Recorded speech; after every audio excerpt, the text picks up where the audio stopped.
परमात्मा को पाने तथा उसका वास्तविक लाभ प्राप्त करने के लिए पवित्र बाइबल में प्रमाण है कि प्रभु ने मनुष्य को अपना ही स्वरूप बनाया। 6 दिन में सृष्टि रचकर 7वें दिन विश्राम किया। कुरान शरीफ में प्रमाण है कि हजरत मोहम्मद को खुदा स्वयं कह रहे हैं कि मैंने तुम्हें उस परमात्मा की महिमा बताने के लिए भेजा है। वो परमात्मा कबीर है जिसने 6 दिन में सृष्टि रची तथा 7वें दिन तख्त पर जा विराजा। उसकी खबर किसी बाखबर से पूछकर तो देखो। कृपया अवश्य सुनिए जगत गुरु तत्वदर्शी संत रामपाल जी महाराज के अमृत वचन। दर्शकों, ये कहानी है गोपाल परमार जी की, जो पहले समाज में प्रचलित देवी देवताओं की विष्णु शिव जी की पूजा किया करते थे, साथ में भूत पूजा भी किया करते थे, जबकि यह गीता जी का पाठ करते थे। तो इन्हें पता था कि गीता में भूत पूजा के लिए मना किया गया है। इसी कारण से ये परमात्मा जी की तलाश में थे। ये पहले नशा भी किया करते थे। भक्ति साधना करने के बाद भी इन्हें प्रेत बाधा का भी सामना करना पड़ रहा था और शारीरिक कष्ट भी बढ़ते जा रहे थे, जिसके दौरान उनकी रीढ़ की हड्डी में समस्या हुई। कुछ समय बाद इन्हें अपने परिचित से ज्ञान गंगा पुस्तक प्राप्त हुई, जिसको पढ़ने के बाद इन्हें जो शास्त्र प्रमाणित आध्यात्मिक ज्ञान प्राप्त हुआ, जिसको जानने के बाद उनके पैरों से जमीन ही खिसक गई। इन्हें बहुत सारे प्रमाण भी मिले और संत रामपाल जी महाराज जी के सत्संग भी सुने। संत रामपाल जी महाराज जी के शास्त्र प्रमाणित ज्ञान को सुनकर उन्होंने संत रामपाल जी महाराज जी से नाम दीक्षा प्राप्त की। इसके बाद उनके जीवन में बहुत बड़ा परिवर्तन आ गया। इन्हें प्रेत बाधाओं से राहत मिली, साथ ही नशे की लत से भी छुटकारा मिल गया। शारीरिक समस्याओं का अंत हुआ और परमात्मा की वास्तविक सत्य भक्ति प्राप्त हुई। संत रामपाल जी महाराज जी से प्राप्त भक्ति करने से एक चुड़ैल से भी जीवन रक्षा हुई। तो आइए सुनते हैं उनके जीवन की सच्ची कहानी, इन्हीं की अपनी जुबानी। नमस्कार सर। नमस्कार सर। सर क्या नाम है आपका? गोपाल परमार। सर कहाँ से आए हैं आप? गांव दुबली, तहसील तराना, जिला उज्जैन, एमपी से। संत रामपाल जी महाराज से आपने नाम दीक्षा कब ली? मैंने संत रामपाल जी महाराज से नाम दीक्षा 11 दिसंबर 2013 को। संत रामपाल जी महाराज से नाम दीक्षा लेने से पहले आप क्या भक्ति साधना करते थे? संत रामपाल जी महाराज से नाम दीक्षा लेने के पहले मैं जैसे ब्रह्मा विष्णु महेश और मेरा एक छोटा भाई बचपन में कुएं में पानी में गिर गया था और एक मेरा बड़ा भाई एक्सीडेंट में शांत हो गया था, तो उनको घर बिठाया था, तो उनकी पूजा करते थे हम। मेरी आत्मा कहती थी कि इन भूतों को और उनको क्यों पूछते, कोई एक परमात्मा, उनकी पूजा करनी चाहिए। मेरे मन में ये रहता था, तो मैं ऐसा सोचता था, तो ये मेरे को रात में परेशान करते थे। मैं सोता था जब रात में तो मेरे ऊपर बैठ जाते थे और मैं चिल्लाता था। पर और मैंने कि ऐसा क्या होता है, मतलब भगवान कोई तो है, मेरे को परेशानी क्यों आती है कि जब परमात्मा की पूजा करनी चाहिए इनकी, जबकि गीता जी में इनको मना करा है। मैं गीता जी का पाठ करता था तो उसमें तो बेहतर पूजों को मना करा है, जबकि ये करवाते तो लाभ तो कुछ मिला हो, मुझे नुकसान ही नुकसान। हमेशा बीमार रहता था, मेरा मुंह में छाले होते थे, मेरी भाभी को भी छाले होते थे, तो उन्होंने गोली लगाई थी, एक बेटनीसोल गोली आती है, तो मैंने पूछ लिया, तो मैं भी वो रेगुलर यूज़ करने लग गया। तो उससे क्या हुआ कि मेरी यहाँ रीढ़ की हड्डी मतलब जॉइंट कमर के यहाँ दर्द है, वहाँ एक छर्रा रहते हैं, ये ओष्ठा भरा जाता है, वो ख़राब हो गया था। उसके बाद तो फिर मैंने डॉक्टर को दिखाया इंदौर, तो डॉक्टर साहब ने बोला कि बेटा ये तो तेरा गोला पूरा ख़त्म हो गया और इसका 5 साल का ऑपरेशन होगा, और 5 साल के बाद फिर तेरा डबल बड़ा ऑपरेशन होगा, उसके बाद तेरी 20 साल ही उम्र रहेगी। तो मेरे को ये इतना दिक्कत आने लगी। फिर मेरा ऑपरेशन हुआ 5 साल का। ये ऑपरेशन करवाया, इसका मेरा इससे कुछ भी लाभ नहीं मिला और इस परेशानी से मैं अब भी परेशान होता रहा हूँ। तो सर जो आपने देवी देवताओं की भक्ति की उनसे आपको कोई लाभ नहीं हुआ, आपकी परेशानी बढ़ती गई। फिर संत रामपाल जी महाराज के बारे में जानकारी आपको कहाँ से मिली? चैनल पे इनके सत्संग आते थे, तो ये गीता जी ये बताते, तो पहले मैंने ध्यान नहीं धरा ये जब मेरा ऑपरेशन नहीं हुआ था। उसके बाद मैं क्या कि मेरे सामने एक किराने की दुकान है, उनसे बोला मैंने कि मेरा टाइम पास नहीं होता, तो उनने मेरे को 8-10 पुस्तक दी, तो उसमें एक ज्ञान गंगा पुस्तक दी मुझे। तो मैंने वो तो बाकी पुस्तक नहीं पढ़ी और ज्ञान गंगा पुस्तक पढ़ी मैंने। तो मैंने कि यार इसमें क्या है, ऐसा ज्ञान गंगा में ज्ञान की बात होगी, तो मैंने ज्ञान पढ़ी, तो मेरे पेड़ नीचे की धरती की खसक की। मैंने कि ये तो कबीर साहब को, ऐसा कौन सा संत है जो कबीर साहब को पूर्ण परमात्मा बताते हैं। मेरा तो दिमाग खराब हो गया, मैंने पुस्तक रख दी वो। तो फिर भी मेरी आत्मा नहीं मानी कि ये जो बता रहे संत इसमें कुछ तो दम है। तो मैंने वापस उस पुस्तक को उठाई और फिर पढ़ी मैंने, तो उसको पूरी, फिर उसमें गीता जी का श्लोक, देवी भागवत पुराण में लिखा, जब पेज नंबर, प्रश्न नंबर सब उसमें लिखा हुआ है। मैंने मिलाया तो फिर मैंने ये जानकर, उसका पूरा पेज फटा हुआ था सामने का, गुरु रामपाल जी महाराज का नाम उस पर नहीं था। तो मैंने अंतरात्मा से बोला कि ऐसा कौन सा संत होगा। पहले उनका आस्था टीवी पे आता, फिर साधना टीवी पे आने लगा सत्संग पूज्य सदगुरु रामपाल जी महाराज का। तो फिर सत्संग सुनने लगा, तो फिर मेरे को ऐसा ऐसा रोना आया, ऐसा रोना आया। मैंने कि ये कुछ तो दम है। फिर मैंने गीता जी का श्लोक मिलाया, सब मिलाया। फिर मैं उसमें पता दिया है पीछे बरवाला का, हिसार हरियाणा। तो वो पता पूरा लिख के फिर मैं बरवाला आश्रम गया और पूज्य संत सदगुरु रामपाल जी महाराज से नाम दीक्षा ली मैंने। सर, आपने संत रामपाल जी महाराज से नाम दीक्षा ली, तो उसके बाद क्या आपको कोई लाभ प्राप्त हुए? बिल्कुल सर। मेरे डॉक्टर ने यूँ बोला था कि तेरा जो ये ऑपरेशन होगा, ये 5 साल बाद तेरा फिर से ऑपरेशन करवाना पड़ेगा। तो ये 5 साल हो गए मेरा। जब अब डॉक्टर को मैं वापस दिखाने गया था अभी 4-5 महीने, तो डॉक्टर ने ऐसा बोला कि तेरे ऑपरेशन की कोई ज़रूरत नहीं है अभी, 50 साल बाद। अभी मेरी उम्र 42-43 साल हो गई है, तो 50 साल बाद देखेंगे, तेरी ऑपरेशन की ज़रूरत नहीं है। उसके बाद से आज तक मेरे को कोई परेशानी नहीं है। मैं खेत पे भी जाता हूँ, काम भी करवाता हूँ। रात को जब सोता था तो मुझे भूत प्रेत और ये सब सताते थे। तो पूज्य सदगुरु रामपाल जी महाराज की शरण में नाम दीक्षा लेने के बाद, जब गुरु जी ने जो मुझे मंत्र दिए, उस मंत्रों की शक्ति से मुझे आज तक कोई परेशान नहीं करता है। अभी आपको बताता हूँ, 4 महीने पहले की बात। मैं जब रात को फसल, मतलब सोयाबीन की फसल तैयार हुई थी, तो बाहर खाले के बाहर रखी हुई थी। तो मैंने मेरा पलंग लगाया था मैंने, तो मेरी आधी नींद लगी हुई थी और आधी खुली थी। मैं सोया हुआ था, तो एक चूड़ेल आई और मेरी रजाई खींच ली नीचे उसने। रजाई खींचने के बाद मेरे को हाथ पकड़ लिए मेरे दोनों ने, ले जाने लगी। तो मैंने कि तू कहाँ ले जा रही है मेरे को? तो मैं कि ले जाऊँगा तेरे को, और तेरे से पहले मैं 4-5 को ले जा चुका हूँ और तेरे को भी ले जाऊँगा। तो मैं एकदम घबराया। तो मैंने क्या, मेरे परमात्मा की कृपा से, सदगुरु रामपाल जी महाराज की कृपा से जो मंत्र दिए, वो मंत्र का जाप करने लगा मैं, सतनाम का। तो उससे वो ऐसी, मतलब उसके हाथ मेरे, तो वो ऐसी झुझक डरने लगी, चिल्लाने लगी कि मुझे छोड़ दो, मुझे छोड़ दो। मैं आपसे पहले 4-5 को ले जा चुकी हूँ, मुझे छोड़ दो। अब मैं आप कभी ज़िंदगी में लौट कर इधर नहीं आऊँगी और आपको कभी परेशान नहीं करूँगी। तो पूज्य सदगुरु रामपाल जी महाराज की कृपा से मुझे आज तक उसने परेशान नहीं करा। पहले मैं नशा करता था, पूज्य सदगुरु संत रामपाल जी महाराज की शरण में आने के बाद आज तक तो मैंने वीडियो को हाथ नहीं लगाया और पी भी नहीं। और पीना तो दूर की बात, जो मेरे दोस्त पीते हैं उनसे भी मना करता हूँ कि ये बहुत बेकार चीज़ है, इससे आपको ये नुकसान हो रहा है, ये मैं बताता हूँ मेरे मित्रों को। सर, संत रामपाल जी महाराज की शरण में आने के बाद आपको अनेकों लाभ प्राप्त हुए, तो जो श्रद्धालु आज आपको सुन रहे हैं उनको आप क्या संदेश देना चाहते हो? मैं उन्हें ये संदेश देना चाहता हूँ कि आप भी सदगुरु रामपाल जी महाराज का सत्संग सुनो। और जैसे मैं दुखी था, मेरे को इतनी बीमारी थी, मुझे लाभ हुए, वो आपको भी मिल सकते हैं अगर आप सदगुरु रामपाल जी महाराज की शरण में आओगे और नाम दीक्षा लोगे, तो आपका कल्याण हो जाएगा और मोक्ष भी मिल जाएगा परमात्मा की कृपा से। सर, संत रामपाल जी महाराज से नाम दीक्षा कैसे ले सकते हैं? पूज्य संत सदगुरु रामपाल जी महाराज से जो गुरुजी के चैनलों पे सत्संग आते हैं, उनके नीचे एक पट्टी आती है, उस पर फ़ोन नंबर और सभी आप फ़ोन नंबर लगाओ, उस पर आपको जानकारी मिल जाएगी। सदगुरु जी की कृपा से हर प्रदेश में, हर मतलब ज़िले में व्यवस्था दे रखी है, आपको सारी जानकारी मिल जाएगी। आप वहाँ से जानकारी ले के नाम दीक्षा ले सकते हो। धन्यवाद सर। धन्यवाद। अब जगत गुरु तत्वदर्शी संत रामपाल जी महाराज जी के सत्संग के माध्यम से उस अद्वितीय आध्यात्मिक ज्ञान के बारे में जानते हैं, जिसके माध्यम से आप भी प्राप्त कर सकते हैं ऐसे आध्यात्मिक, मानसिक और भौतिक सुख जो अभी तक आपने सिर्फ मीराबाई, ध्रुव, प्रहलाद जैसे कुछ ही भक्तों की जीवन कथा में सुने होंगे। अब सुनिए तत्वदर्शी संत के संग शास्त्र अनुकूल भक्ति सत्संग, ऐसा अद्वितीय आध्यात्मिक ज्ञान जिसका है सर्वधर्मों के पवित्र शास्त्रों में प्रमाण। या तो भक्ति करना ही भूल जाएंगे, क्यों नास्तिक बनवाना चाहता सबको ये। जैसे महात्मा बुद्ध था, अच्छी आत्मा थी, भगवान का बच्चा था, काल के हाथ चढ़ गया, क्योंकि पिछले पुण्यकर्मी प्राणी ही ये संत पद को प्राप्त करते हैं। इनकी बोलने की शैली न्यारी होती है पिछले संस्कारवश, और वो दुरुपयोग करता है यो काल इनका। तो उनके बोलने की शैली अच्छी थी, कसक थी उनकी आवाज में, लाखों लोग अनुयायी हो गए। पूरा चीन महात्मा बुद्ध का अनुयायी बन गया। और महात्मा बुद्ध के द्वारा बताए गए भक्ति विधि से उनको कोई अध्यात्म लाभ नहीं हुआ।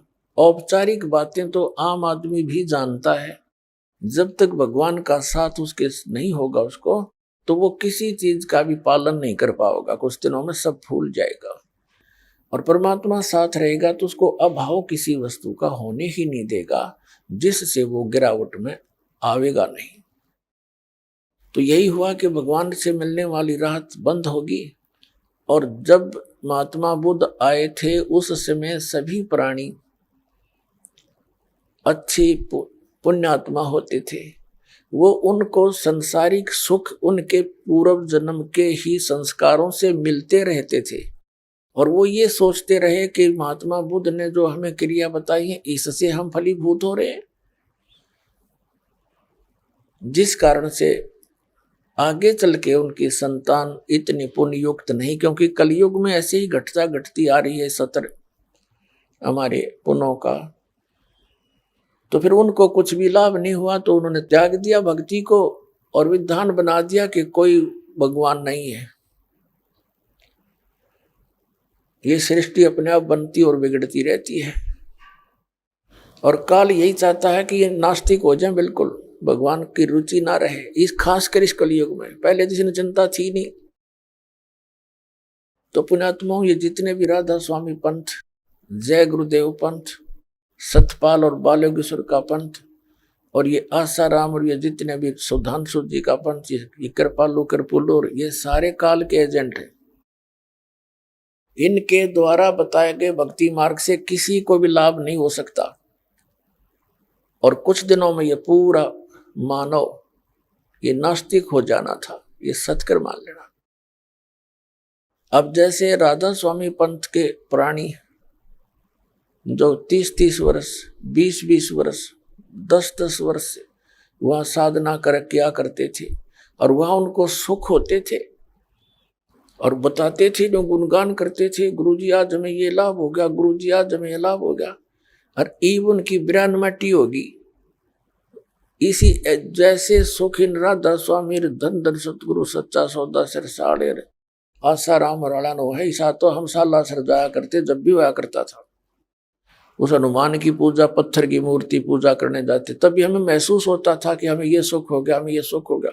वो होता था हमारे पूर्व जन्म के पुण्यों से। और हम सोच रहे थे बाबा हनुमान जी ने दे दिया, बाबा हनुमान जी बता।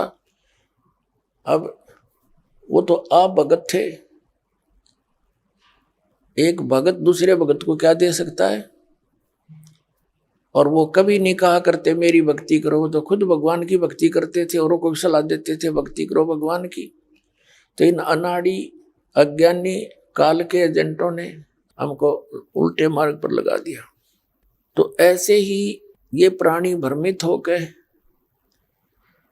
जैसा भी पुण्यात्मा को जैसा कोई गुरु मिलता है, उस गुरु जी के बताए अनुसार वो तन मन धन से समर्पित हो जाता है।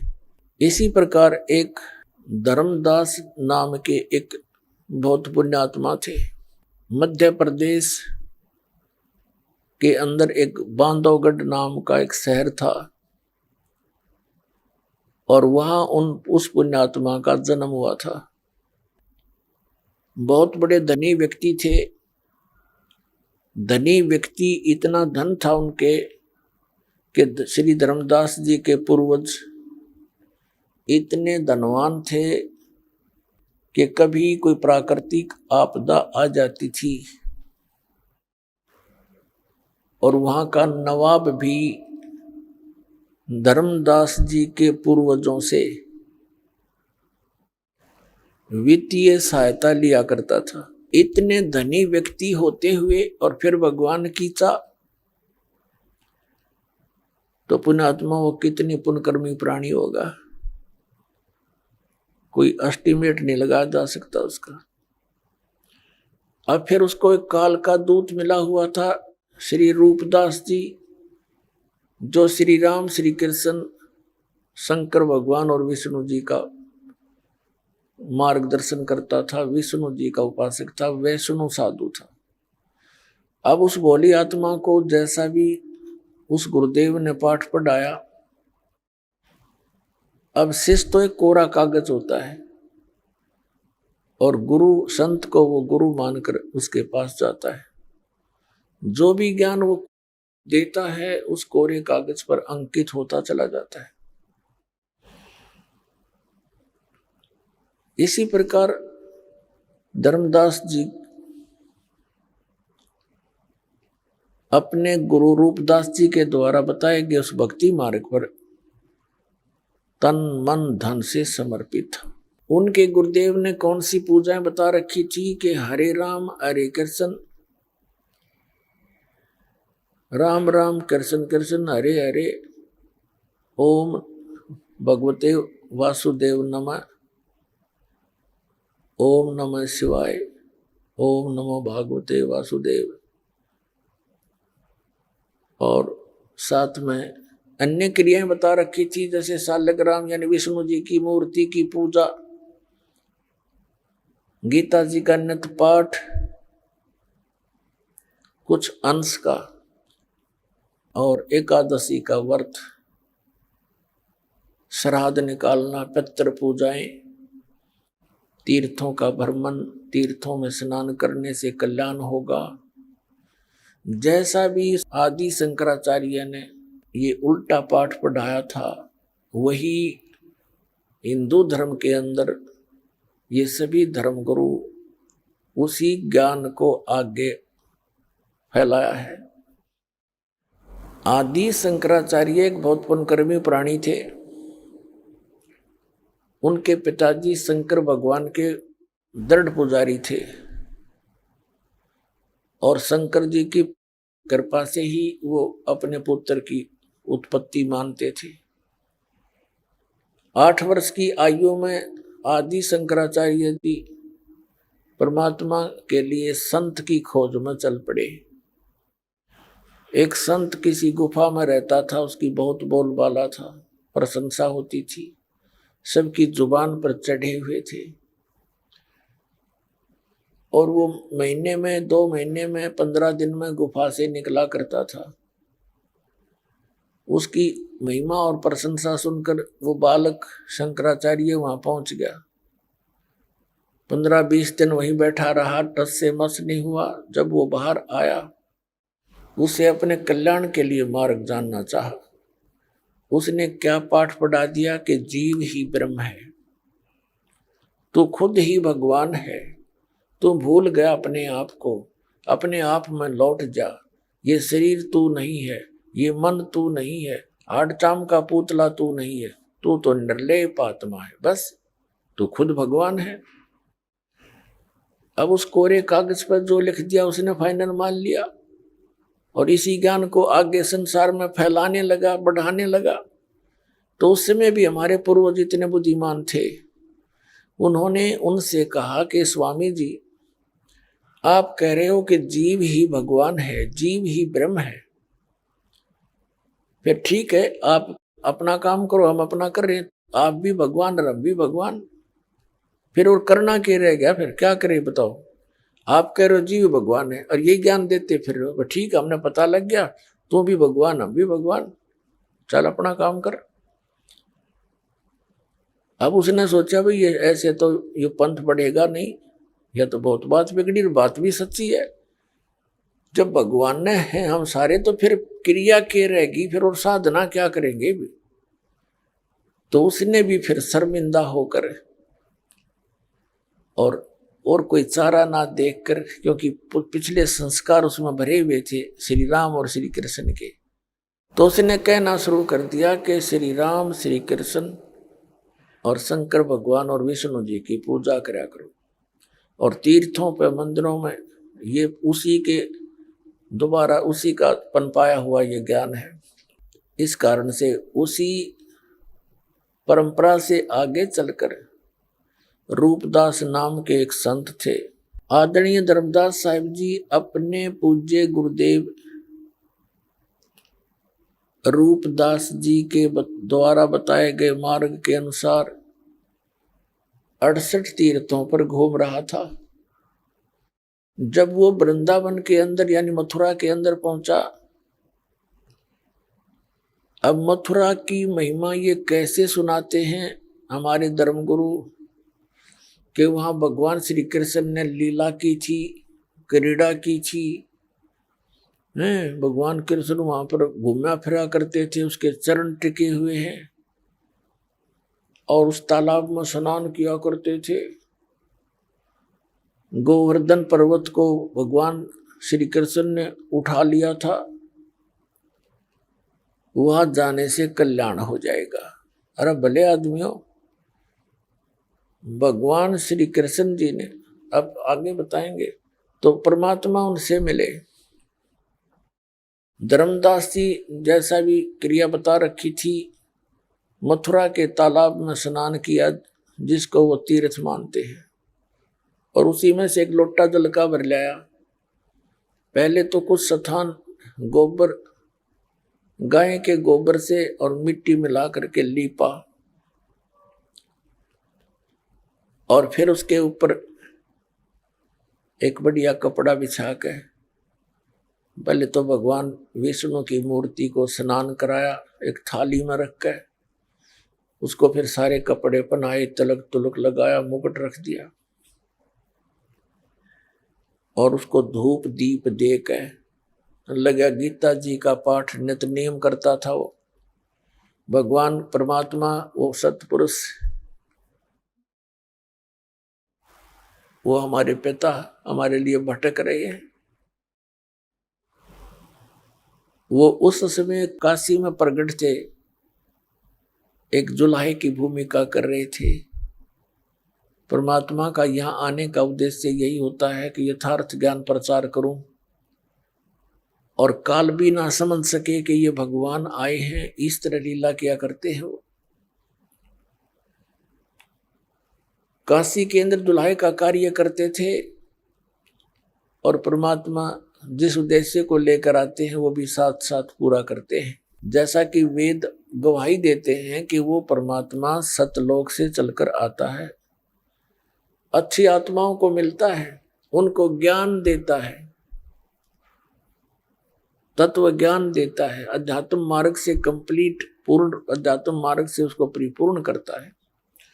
और परमात्मा स्वयं भी कहते हैं, गोता मारूं स्वर्ग में जा बैठूं पाताल, कह कबीर ढूंढता फिरूं मैं अपने हीरे मोती लाल।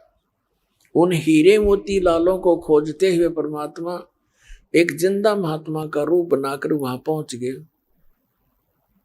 जहां धर्मदास जी अपना नित्य क्रिया कर रहा था। थोड़ी सी दूरी पर बैठ के, जिंदा महात्मा होते हैं मुसलमानों में, काला सा ओवरकोट पहनते हैं, घुटनों से नीचे ताई का, पिंडलियों तक का एक ही, और एक अंडरवियर कच्छा पहनते हैं घुटनों तक का, एक ऊपर टोप काले से रंग का, ऐसा ऊंचा ऊंचा सा टोप कपड़े का बनाकर पहनते हैं। ऐसी वेशभूषा वाले को जिंदा महात्मा कहते हैं। ये विशेषकर मुसलमानों में होते हैं। परमात्मा थोड़ी दूरी पर बैठ गया, क्योंकि हिंदू मुसलमानों से इसलिए नफरत करते रहे हैं कि ये मांस खाते हैं। तो परमात्मा ने सोचा कहीं ये बिदक ना जावे, मेरी वेशभूषा को देखकर थोड़ा दूर बैठ के। अपने आत्माओं, देख हमारे साथ कैसा जुल्म कर रखा है इस काल ने। हमारे पिता ने हमारे निकट आते हुए डर लग रहा है, कहीं मेरा बच्चा और दूना ना गर्क हो जाए। जैसे बच्चा डूबने जा रहा हो और को निकालने के लिए कोशिश करता है, तो उसने ये भी ध्यान रखना पड़ता कि आगे और ना चला जाए ये बालक, गहरे पानी में डूब ना जा। तो इसलिए परमात्मा दूर बैठ के, और वो नित्य नियम करते हुए गीता जी का पाठ कर रहा था, और परमात्मा ऐसे गर्दन हिला रहे थे जैसे मानो धर्मदास जी के द्वारा पढ़े जा रहे उस गीता के ज्ञान से बड़े प्रभावित हैं और बहुत अच्छा लग रहा हो। धर्मदास जी ने देखा कि ये मुसलमान होकर के हमारी गीता के ऊपर कितना आसक्त है। उस दिन थोड़ा सा और ऊंचे स्वर में बोलना शुरू कर दिया, और गीता अध्याय जिसको पढ़ रहा था उसका अनुवाद भी साथ बोलना शुरू कर दिया। जब उसने अपनी सब क्रियाएं कर ली, तब परमात्मा थोड़ी से निकट आकर बैठ गए 10 से 1 फुट की दूरी पर और कहा, महाराज जी, हे महात्मा जी, मैं परमात्मा के लिए भटक रहा हूं और मुझे कोई मार्गदर्शन करने वाला नहीं मिल रहा है। परमात्मा की तरफ मुझे बहुत है, मेरा कोई मार्गदर्शन करो, मुझे यथार्थ ज्ञान बताएं। तब धर्मदास जी को और अच्छी खुशी हुई कि भी बड़ी अच्छी बात है, एक मुसलमान हमारे इस धर्म से प्रभावित हुआ, हमारे ज्ञान से। तो उसने कहा कि आजा, बैठ जा, बता देता हूं। देखो, ऐसे ऐसे लगा बताने कि 68 तीर्थ करने चाहिए, श्रीमद् भगवद गीता का नित पाठ करना चाहिए और ऐसे ऐसे राम कृष्ण की भक्ति करने से मोक्ष होता है, शंकर भगवान की भक्ति करनी चाहिए। तब परमात्मा ने कहा कि मेरे कुछ प्रश्नों का उत्तर दीजिए महात्मा जी, ताकि मेरा शंका का समाधान हो सके। धर्मदास जी क्योंकि वैष्णव साधुओं जैसी वेशभूषा बना रखी थी उसने, 60-65 साल की, 60 से भी ज्यादा उम्र होगी थी उनकी, 70 के आसपास। और उस समय उसने अपने वेशभूषा एक वैष्णव साधुओं संतों जैसी बना रखी थी। गले में एक कंठी, एक तुलसी की माला, मणिया होता है मन का बस, और लंबा सा तिलक यहां से लेकर यहां तक पूरे नाक पर लगाते हैं, माला डाल रखी, अन्य मालाएं। तो इस वेशभूषा वाले को वैष्णव संत कहते हैं। तब परमात्मा ने कहा कि महात्मा जी, मेरी कुछ शंकाओं का समाधान कीजिए, मुझे ये बताइए कि ब्रह्मा विष्णु महेश जी के माता पिता कौन है। अब धर्मदास जी जो पाठ पढ़ रखा था वही लगा सुनाने, ये तो अजर व अमर है, इनका कोई माता पिता नहीं है, सर्वेश्वर है, श्री कृष्ण विष्णु ये एक ही है। तब परमात्मा ने कहा कि श्रीमद् भगवद गीता का ज्ञान बोला किसने महात्मा जी। धर्मदास जी ने कहा कि श्री कृष्ण भगवान ने बोला। श्री कृष्ण भगवान विष्णु जी के अवतार हैं, रजगुण ब्रह्मा जी हैं, सतगुण विष्णु, तमगुण शिव जी, ये तीनों ही भगवान अजर अमर हैं, यही स्थिति उत्पत्ति और संहार यही करते हैं। तब परमात्मा ने कहा कि अभी आप जो गीता पढ़ रहे थे, गीता जी अध्याय नंबर 4 के श्लोक नंबर आपने 5 में पढ़ा, 9 में पढ़ा। परमात्मा वैसे उस समय उनके साथ हो, ये दास बता रहा आपको ताकि आप बुद्धिमान हैं, आज एजुकेटेड हैं, ताकि इन श्लोक और मंत्रों को आप सुनकर देख सकते हैं, सच्चाई से परिचित हो सकते हैं। उस समय तो परमात्मा ने यही कहा था, आप जी ने अभी जो पढ़ा था सब्जेक्ट, जो अध्याय पढ़ा था, उसमें आप कह रहे थे कि गीता ज्ञानदाता कहता है, अर्जुन तेरे और मेरे बहुत जन्म हो चुके हैं, तू नहीं जानता मैं जानता हूं। और फिर 18वें अध्याय के 62वें श्लोक में परमात्मा ने उनको हर तरह से कंडम करना चाहा, क्योंकि काल के प्रत्येक दाव को जब तक नहीं काटा जाएगा तब तक प्राणी परमात्मा को पहचान नहीं सकता। तब परमात्मा ने कहा कि मैंने एक जगह मैं सुन रहा था गीता का पाठ, एक ब्राह्मण सुना रहा था, वो कह रहा था 18वें अध्याय के अंदर 62वें श्लोक में कि अर्जुन तू सर्वभाव से उस परमेश्वर की शरण में जा, उसकी कृपा से तू परम शांति को, सनातन परम धाम को प्राप्त होगा। श्रीमद् भगवद गीता अध्याय नंबर 15 के श्लोक नंबर 1 से लेकर 4 में कहा कि अर्जुन, उल्टे लटके हुए संसार रूपी वृक्ष को जो संत तत्व से जानता है, उसके सभी विभागों को जानता है, वो तत्वदर्शी संत है। और तत्वदर्शी संत की प्राप्ति के उपरांत परमेश्वर के उस परम पद की खोज करनी चाहिए, जहां जाने के बाद साधक फिर लौटकर कभी संसार में नहीं आते। और गीता ज्ञानदाता स्वयं कह रहा है, केवल उसी की भक्ति करो। वो भगवान बता मुझे कौन है महात्मा जी। आप कह रहे हो श्री कृष्ण जी अर्थात विष्णु जी ने गीता बोली, तो ये तो आप कह रहे हैं मेरी तो जन्म मृत्यु होती है, आप इनको अजर उम्र बता रहे हो।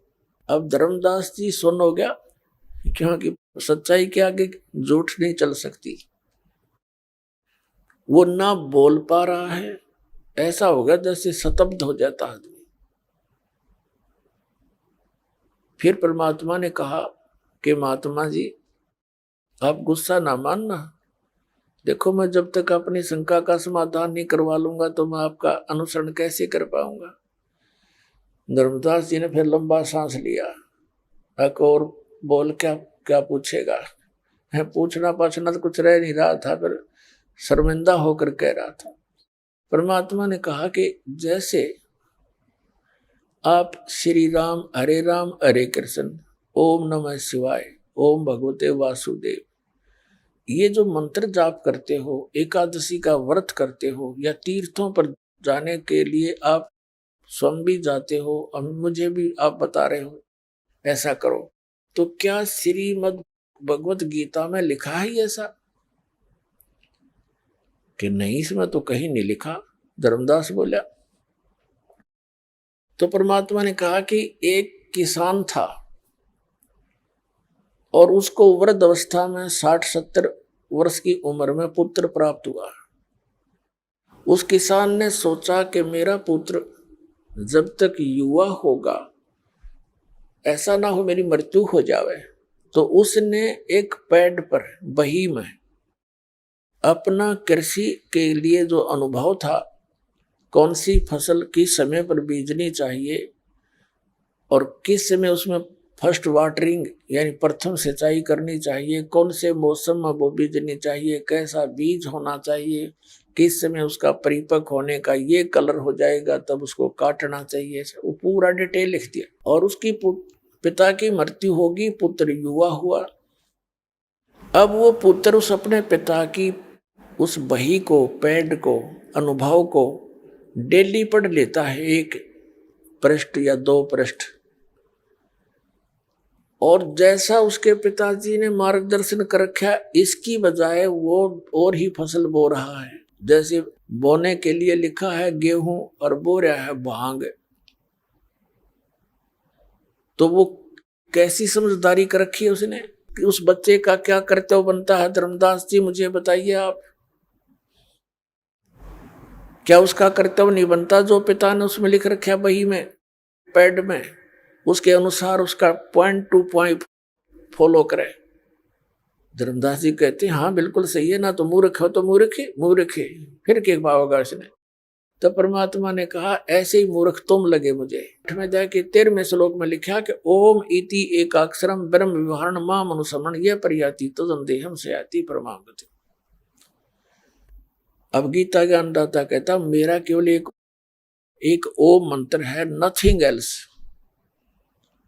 इसके अतिरिक्त और कोई मंत्र मेरा नहीं है। और गीता अध्याय नंबर 16 के श्लोक नंबर 23-24 में कहा है कि शास्त्र विधि को त्याग कर जो मनमानी पूजा करते हैं, मनमाने जाप करते हैं, मनमाना आचरण करते हैं, उनको न तो कोई सुख हो, न उनकी गति हो, न ही सिद्धि प्राप्ति हो। इससे तेरे लिए अर्जुन कर्तव्य और अकर्तव्य की व्यवस्था में सदग्रंथ ही प्रमाण है। परमात्मा खुद कह रहे हैं आपके कि गीता के अंदर जो लिखा है, सदग्रंथों में, वेदों में जो लिखा है, इसके अनुसार जो साधना करता है वो तो ठीक है, इसको त्याग कर अपने मनमानी पूजाएं करता है, आचरण करता है, नाम जाप करता है, तो वो यूजलेस है। अब धर्मदास जी के तो पसीने आ गए, और ये पुराना रंग 20, 30, 50 वर्ष से फिर पूरे समाज के अंदर जहां भी जाते हैं एक ही जैसी लोकवेद कथाएं होती हैं, किसी को कोई ऑब्जेक्शन ही नहीं होता, सभी उसको सेट हो जाते हैं। जो भी जिस धर्म में मजहब में जन्मा है उसका बहुत बड़ा समुदाय होता है, और पूरे क्षेत्र में वही पूजाएं, उसी तरह की विचारधारा बनी रहती है, फिर उसमें ऑब्जेक्शन नहीं होता किसी को। और उसमें आकर के कोई सच्चाई बताने की चेष्टा करता है तो विरोध का एक तूफान बन जाता है। तो ये सब काल का ही जाल है। आदरणीय धर्मदास साहिब जी ने देखा कि यो तो भाई बात तो बड़ी गहरी गहरी कर रहा है, पर ये मुसलमान है, कहीं कुछ अन्य उद्देश्य लेकर ही कुछ ना बोल रहा हो, तब उसने कहा कि जिंदा तू हमारे देवी देवताओं के बारे में गलत ना बोला है, और हम तो यही पूजाएं करेंगे, और हम जीव हिंसा नहीं करते। तो परमात्मा ने देख लिया कि काल आ बैठे इसकी मति में, एकदम अंतर ध्यान हो गए भगवान, सामने से अदृश्य हो गए। धर्मदास जी एकदम भयभीत हो गए, और फिर उसको विचार आने लगे कि सारी सच्ची बता रहे थे, तो देख मैं कैसा नालायक हूं, ये भगवान मुझे माफ कर दो। अब उनने तो वो ऐसा कंडेम कर दिया मालिक ने उस ज्ञान से कि जो साधनाएं वो कर रहा था उसकी रुचि नहीं पड़ी उनको करने में, क्या करे उसको। अब शाम होगी, ये कह रहा मन मन में रो रहा कि भगवान एक बार फिर आ जाओ, एक बार दर्शन दे दो, मैं आपकी सारी बात सुनूंगा। मैं पापी आत्मा हूं, देख कैसी अच्छी बातें बता रहे थे और मैंने स्वीकार नहीं किया, मैं कितना नीच नालायक व्यक्ति हूं। अपने आप को कोस रहा था, सारी रात करवट लेकर काटी, सुबह वो क्रियाएं करने की रुचि बनी नहीं। सुबह उठकर लगा फिर खाना बनाने, शाम को लकड़ियां ला के रख लेते थे, उसने तो पूरा स्टॉक रखा था, क्यों हफ्ता 10 दिन का वहां टूर प्रोग्राम था उसका। तो उसमें कुछ गिल्ली लकड़ियां भी थी, कुछ सूखी भी थी। एक मोटी लकड़ी लगा के, सहयोगी लकड़ी लगा के अग्नि जला दी, रोटी लगा बनाने, अपनी दाल भात जो भी बनाना था वो बना रहा था।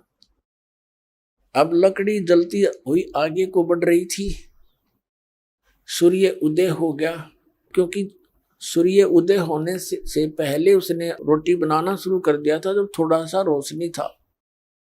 और फिर रोशनी अच्छी होगी तो उसने क्या देखा कि चूल्हे में जलती हुई लकड़ी वो साथ आ गई, बिल्कुल निकट आ गई चूल्हे के पास, और वो बीच से खाली थी, थोथी लकड़ी जलती हुई। वो लकड़ी के पिछले हिस्से पर एंड पर एक तरल पदार्थ उबल रहा था। उस थोथी लकड़ी के चारों तरफ का जो एंड के ऊपर सुराख था, उसके थोड़ी सी गिल्ली लकड़ी होती है तो उसमें ऐसी व्यवस्था बन जाती। उधर से क्या देखा कि चींटियां अपने मुख में अंडे लेकर और पीछे को भाग रही हैं, उस लकड़ी के थोथे उस सुराख में से निकलने की चेष्टा कर रही है, और वो बाहर निकल नहीं पा रही, आगे जल रही हैं अग्नि से, आगे अग्नि से जल रही हैं, पीछे आती हैं तो वो तरल पदार्थ जो चारों तरफ लकड़ी के ऊपर उबल रहा है उसमें गिर के वो चटक चटक हो रही है। अब धर्मदास, क्योंकि भगत के अंदर धार्मिकता और दयालुता घनी होती है, एकदम कांप गया सारा। हे भगवान, यदि इतनी लंबी लकड़ी थी और ये तो तकरीबन सारी ही जल गई, और इसमें ना जाने कितनी चींटियां जल गई है मेरे मालिक, आज इस पापी से बहुत पाप हो गया। तुरंत वो लकड़ी बुझा दी, जितना खाना बन गया था सो बन गया। अब उसने सोचा कि ये कैसे प्रायश्चित करूं इस घोर पाप का। अपनी सोच अनुसार उसने क्या प्लान बनाई कि आज मैं निराहार रहूंगा और इस भोजन को किसी साधु संत को खिला दूंगा, मेरा भार ना बनेगा। ये उद्देश्य लेकर रख के सारी उस भोजन को थाली में चल पड़ा साधु की तलाश में। परमात्मा कहते हैं सोचल सिद्धर मैं करूं अपने जन के काज। एक साधु रूप बना करके, लाल कपड़े वालों को हिंदू धर्म में साधु मानते हैं, और बैठ के एक वृक्ष के नीचे धर्मदास जी की दृष्टि पड़ी तो तुरंत उनके पास जाकर प्रणाम किया, भोजन रख दिया। महाराज जी भोजन पालो, भूख लगी होगी। परमात्मा ने कहा हाँ धर्मदास भूख लगी है, रख दो भाई। अब वो देख रहा है कि ये आदमी जाना पहचाना सा भी लग रहा है, पर मुझे कैसे जानता है। फिर उसने सोचा धर्मदास जी ने कि मैं बहुत भंडारे करता रहता हूँ, साधु संत आते रहते हैं, तो किसी भंडारे में आया होगा, देखा होगा, मैंने भी इसको देखा होगा। तो परमात्मा ने क्या किया, एक लोटा रखा था अपने जल का, उस लोटे में से थोड़ा जल लिया चुल्लू में और कोई मंत्र बुदबुदाया और जितना भी भोजन था उसके छींटे मार दिए जल के। क्या देखता है, देखते ही देखते सभी सारे भोजन की चींटी बन गई और प्रत्येक के मुख में अंडे सफेद सफेद। तब परमात्मा उसी रूप में आगे जिंदा वाले महात्मा का रूप बना लिया जेठिस और कहा, रे कसाई, ए धर्मदास, कल क्या कह रहा था तू कि हम जीव हिंसा नहीं करते, तेरे से तो कसाई भी अच्छा, और ऐसे पाप के भोजन को मुझे खिलाने वाला था। सारी थाली काली होगी, चींटियों से भरगी, वो बाहर निकलने की चेष्टा कर रही है थाली से। तब परमात्मा उसी रूप में आए तो धर्मदास चरणों में गिर गए और बुरी तरह रोने लगे कि हे भगवान, मुझसे गलती होगी, माफ करो मेरे दाता, मेरा तो सब कुछ उजड़ गया था, मेरी नालायकी थी दाता, क्योंकि पिछला रंग जल्दी सी उतरता नहीं। हे भगवान, हमारा बहुत दिनों से रंग चढ़ा हुआ था, आप सारी सत्य कह रहे थे और मेरी आत्मा मान रही थी, पर मन बकवाद करे था, माफ करो मेरे दाता। परमात्मा ने कहा ठीक है भाई। अब फिर परमात्मा ने उसको सारी सृष्टि रचना सुनाई, ब्रह्मा विष्णु महेश की सतिथि से परिचित करवाया, तो काफी अच्छी तरह सुना उसने।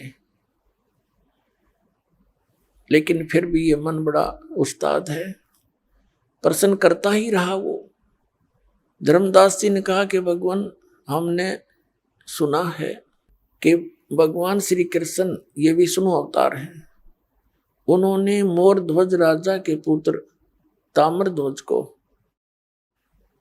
आरे से 2 फाड़ करवा दिया था और फिर जीवित कर दिया। अब आपकी बात को मैं कैसे स्वीकार करूं कि उनमें कोई शक्ति नहीं है।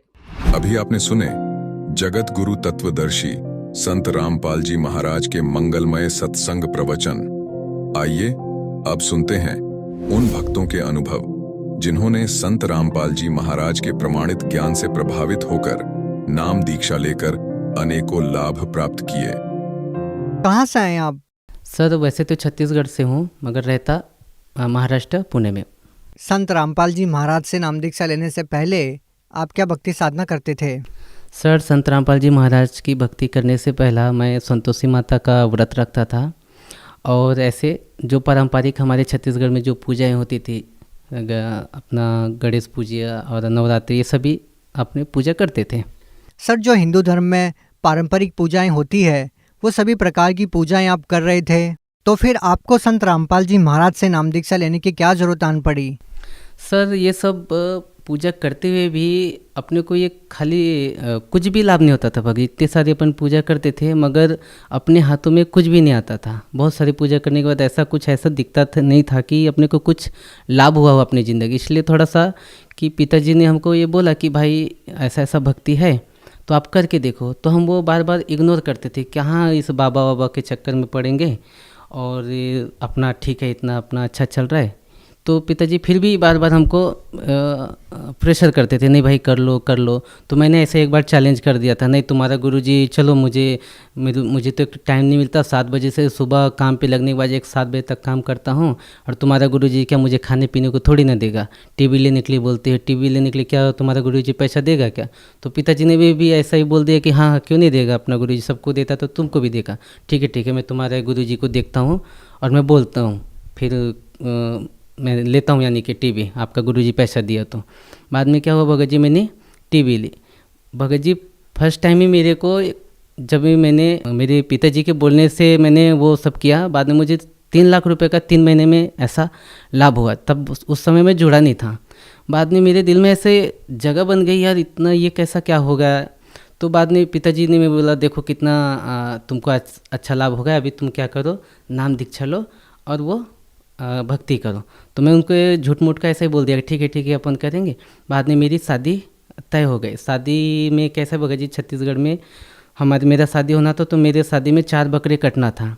4 बकरे कटना था, तो उसके जितने भी ब्लड है ना, उसमें मुझे चल के हमारा जो कुल देवता है, मेरे पिताजी को तो अलग कर दिए थे समाज से, मगर जो हमारे कुल देवता है उसमें मुझे पाँव में चल के वो निशान करके मुझे कुल देवता के पास में जाना था। तो मैं मेरे चाचा लोग को बोला कि मुझे ये नहीं होने वाला है, आप लोग कुछ दूसरा रास्ता निकालो। तो सब लोग गांव वाले बोलने वाले, घर वाले बोलने लगे, नहीं ये तूने नहीं किया तो तू मर जाएगा। तो मैं बोला नहीं मुझे मालूम नहीं, मैं मर जाऊँगा, जिंदा हो जाऊँगा, ये मुझे मालूम नहीं, मुझे ये अच्छा नहीं लग रहा, मुझे नहीं करना है। सब लोग ने बोला कि पहले इसका पापा पागल है, इस लाइन में जुड़ने के बाद में अभी बेटा भी कैसा रूखा बात करता है, अभी इसके घर में कुछ तो बड़ा कलेश होने वाला है। मैंने उनको बोला जो होगा देखा जाएगा, आप लोग शादी की तैयारी करो। बाद में शादी तैयारी करने के बाद में भगत जी मैं गांव गया, मेरी शादी हो गई। शादी होने के बाद में मैं अपना फिर महाराष्ट्र आ गया। महाराष्ट्र आने के बाद में मेरे पिताजी फिर फ़ोन करने लगे कि बेटा क्या हुआ है, क्या कुछ तैयारी जाते हैं। तो पिताजी का ज़्यादा ऐसा प्रेशर होने का, तो मैं बोला चलो यार इनका भी कुछ रह जाएगा मान सम्मान, चलो एक बार घूम के आते हैं। तो घूम के आने के बाद भगत जी उधर गए। बरवाला जाने के बाद में वहाँ का माहौल बहुत अच्छा लगा, मगर अपन ऐसे फॉर्मेलिटी गए थे, पिताजी हमको प्रेशर करता था और मेरी भक्तमती को भी बोला था हम नहीं उधर जुड़ने वाले, अपन खाली घूम के आ जाएंगे, इनका भी मन शांत हो जाएगा, अपन को बार बार बोलेंगे नहीं। उधर जाने के बाद ये भगत जी अच्छा सा लगा, मगर मन भी नहीं हुआ कि जुड़ जाते हैं। बाद में वहाँ का कुछ नियम था कि भाई संत रामपाल जी महाराज से आशीर्वाद लेने से पहला आपको नाम दीक्षा लेनी होती है। मैं बोला यार इतना दूर आए हैं यार, आशीर्वाद ले लेते, चलो झूठ मूठ का ना अपन नाम दीक्षा ही ले लेते, परमात्मा चलो आशीर्वाद है, कुछ तो अपना अच्छा कुछ हो जाए बोल के अपन जुड़ गए। चलो जुड़ जाते, देखेंगे आगे कुछ होगा देखी जाएगी। तो मैंने नाम दीक्षा ले ली। नाम दीक्षा लेने के बाद में फिर लाइन में लगा, माइयों की तरफ से परमात्मा आशीर्वाद देते आए, फिर हमारी तरफ से फिर परमात्मा आशीर्वाद देते गए। मुझे आशीर्वाद देने के बाद में भगत फिर माइयों की तरफ में गई आशीर्वाद देने के लिए।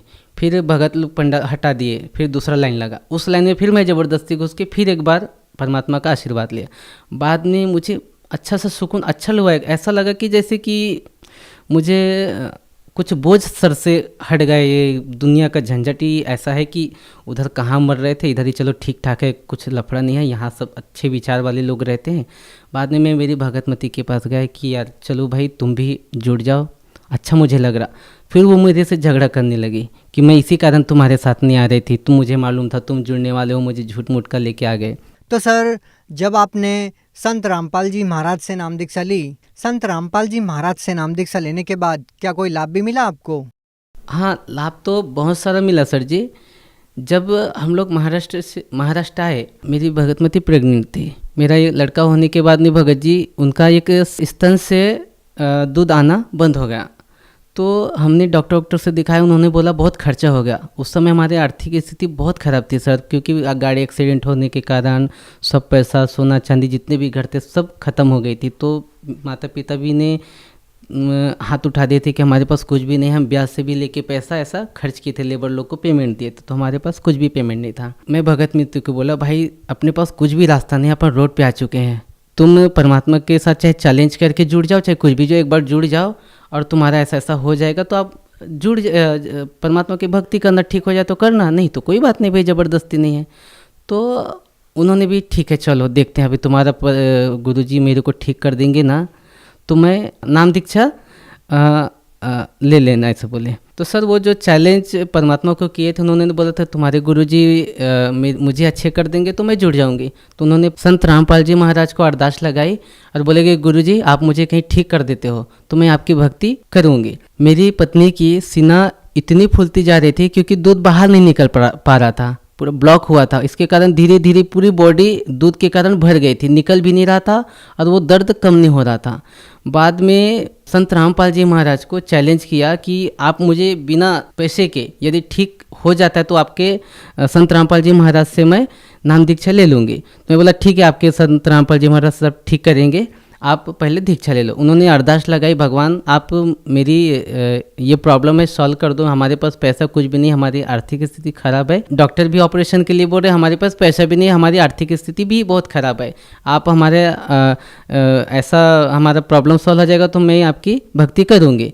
तो परमात्मा की ऐसे चमत्कार हुई भगत जी, बिना दवाई के एक 15 से 20 दिनों के अंदर में वो स्वस्थ हो गई। वो फिर फूट के वहाँ से मवाद निकला, फिर धीरे धीरे उसमें हमने मेडिकल में ही जा के एक 20 रुपये का पाउडर होता है वो डाल के ऐसा उसको दवाई लगा के ठीक हो गया। डॉक्टर के पास में गया नहीं कि बड़ा ऑपरेशन का ऐसा कुछ खर्चा ही नहीं आया। फिर संत रामपाल जी महाराज के कारण मेरी धर्मपत्नी की तबीयत ठीक हो जाने के कारण उसको पूर्ण लाभ हुआ। आज वो नाम दीक्षा ले चुकी है और मस्त मेरे से अच्छी वो अभी भक्ति कर रही है। अभी हमारा वापस मैं सांगली चला गया अपनी जगह पे जहाँ पे रहता था।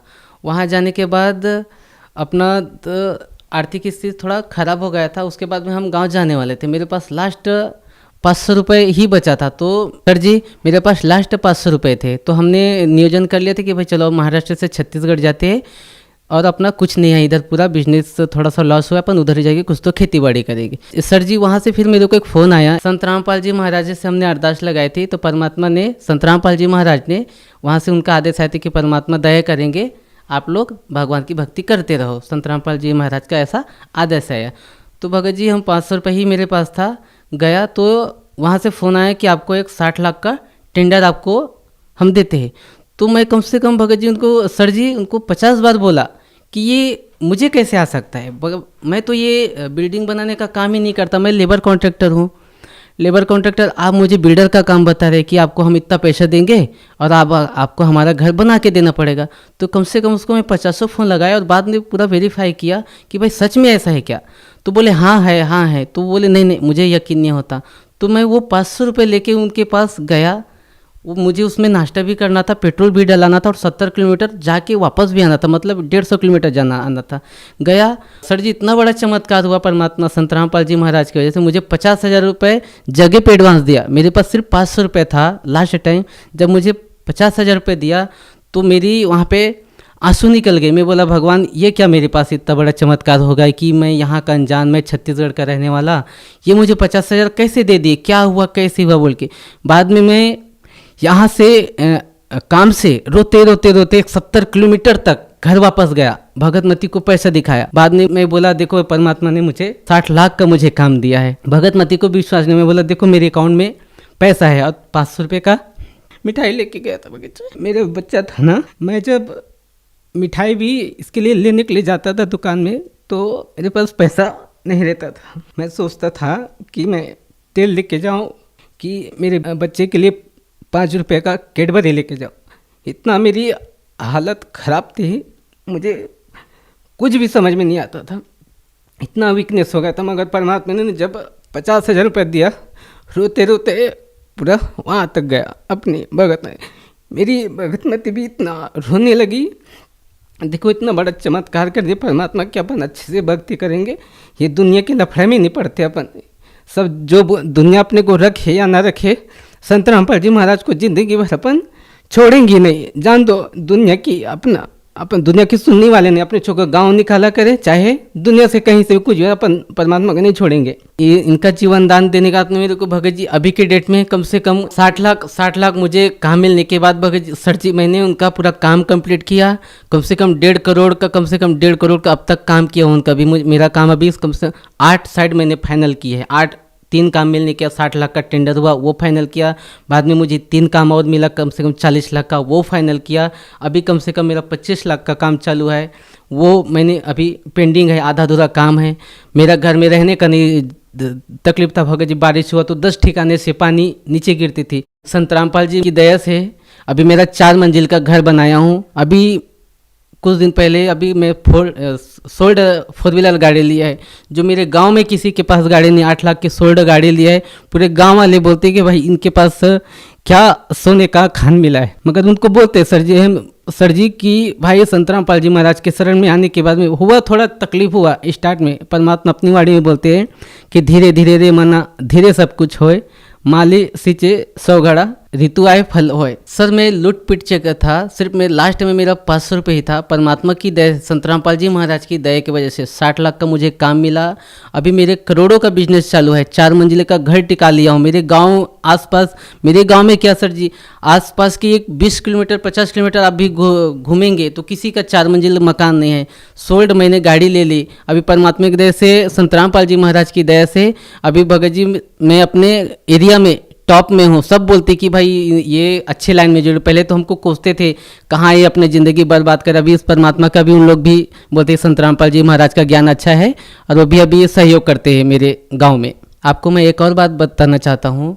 जब हम गांव में रहते थे तो हमारा दारू का धंधा था, चिकन मटन का धंधा था, बकरी बेचते थे, मुर्गी बेचते थे, कबूतर, ये सब चीज़ बेचते थे।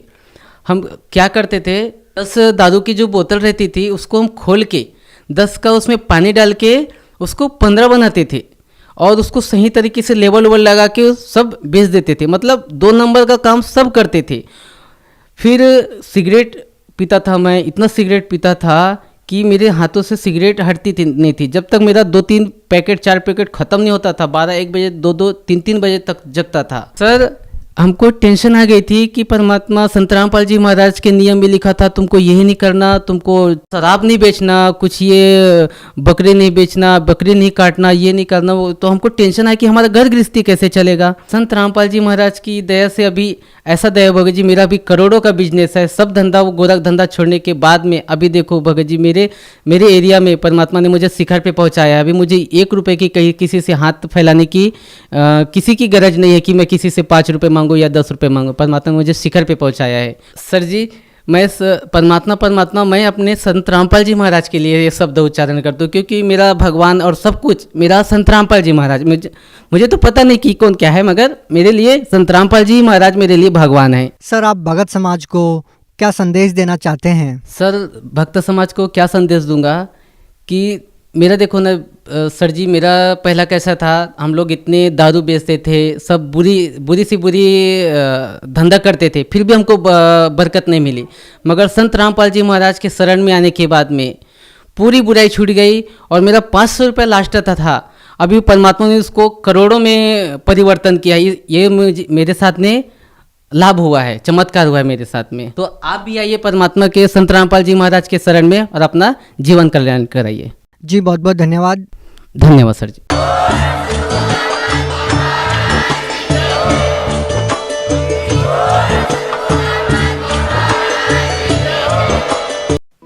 आप सुन रहे थे जगत गुरु तत्वदर्शी संत रामपाल जी महाराज के मंगल प्रवचन। अधिक जानकारी के लिए संपर्क करें।